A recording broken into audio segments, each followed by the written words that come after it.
सौंपे हैं, अशोक जी से मेरी बात हुई और उनको मैंने कहा कि आप सरकार से, विश्वविद्यालय से भी मैं चाहूँगा कि आप लोग वहाँ भी मेरी बात को रखें, जिससे कि मेरे काम में, मेरे कॉलेज के विकास में उत्तरोत्तर विकास करता है। धन्यवाद।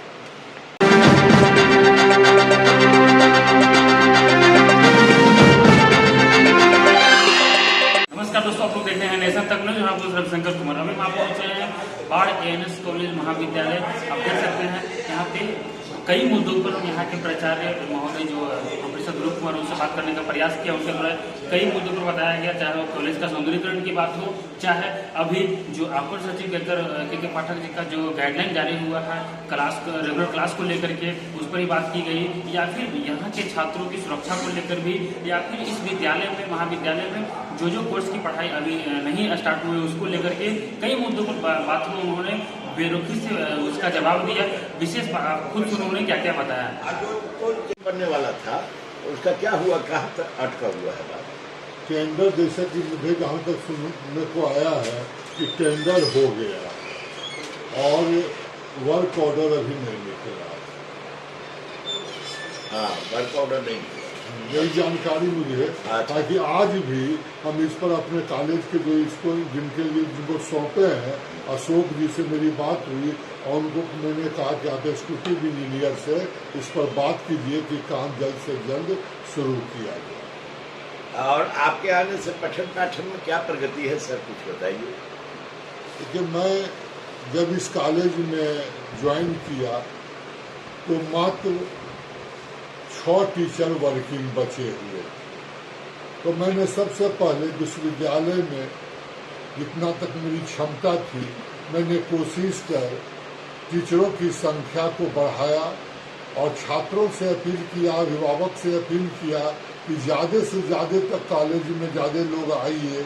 और क्योंकि टीचर अब अच्छी मात्रा में आ गए हैं और क्लास मेरा सुचारू रूप से चालू है, इसको देखते देखते लड़कों की संख्या धीरे धीरे बढ़ने लगी और क्लास के साथ साथ हमारे यहाँ प्रैक्टिकल भी हो रहा है, उसकी भी सुविधा मैंने दी है।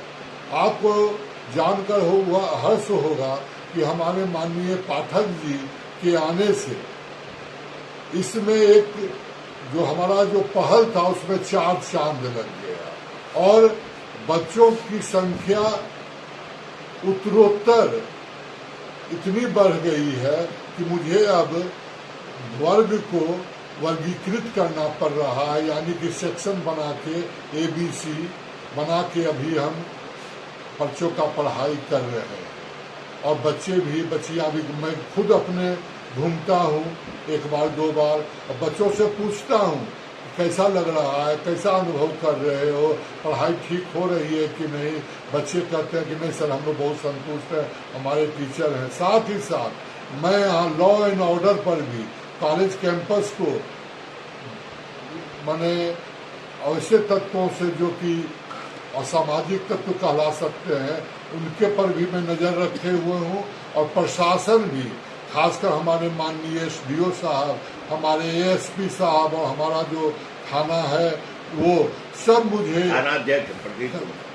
थानाध्यक्ष और वहाँ एक चौरसिया जी भी हैं, वो भी आते हैं। और एक आदमी है मोबाइल जो है 2 बार 3 बार जो 112 नंबर गाड़ी है वो भी घूम रही है। इसलिए बच्चे भी हमारे यहाँ बहुत काफ़ी संख्या में वो अपने आप को बहुत बेहद सुरक्षित महसूस कर रही है और पढ़ाई में मन लगा रही है।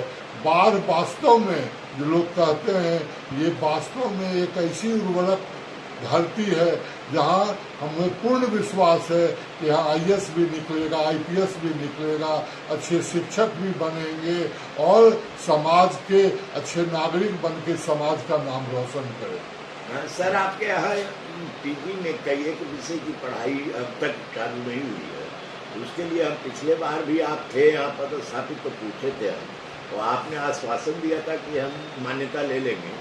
जैसे संस्कृत हुआ और भी 1-2 विषय है तो उसके लिए करवा देते, चूंकि पूरे पटना ग्रामीण क्षेत्र में ANS कॉलेज एफिलिएटेड कॉलेज है आपका, कंस्टिट्यूएंट जी कंस्टिट्यूएंट कॉलेज है। और आपके जैसा प्राचार्य जो कॉलेज का उत्तरोत्तर विकास पहले भी करके जा चुके हैं यहाँ से और फिर पुनः आए हैं, या बाढ़ के कॉलेज के लिए सौभाग्य की बात है। तो इसके बारे में कुछ जानकारी। पत्रकार बंधु, आपने बहुत अच्छा सवाल किया। मैंने संस्कृत में, उर्दू में, सोशियोलॉजी में, ये सब विषय में, ज्योग्राफी में, होम साइंस में, ये 5 सब्जेक्ट के लिए मैंने विश्वविद्यालय से लगातार जब से आया हूँ लिखता रहा हूँ। विश्वविद्यालय ने मात्र उर्दू में पीजी की पढ़ाई शुरू करने का आदेश पिछले वर्ष दिया था। इस बार सरकार ने कहा कि इंफ्रास्ट्रक्चर की कमी है कॉलेज में, इसलिए अभी नया सब्जेक्ट हम नहीं दे सकते हैं। फिर भी मैंने इस कॉलेज के 70 साल के इतिहास में कॉमर्स की पढ़ाई नहीं होती थी, लेकिन मैंने बीकॉम की पढ़ाई शुरू की, मैंने आईकॉम की पढ़ाई शुरू की, मैंने बीलिप्स की पढ़ाई शुरू की। साथ ही साथ लॉ के मान्यता के लिए 3.5 लाख रुपया मैंने बार काउंसिल ऑफ इंडिया में जमा भी करवाया।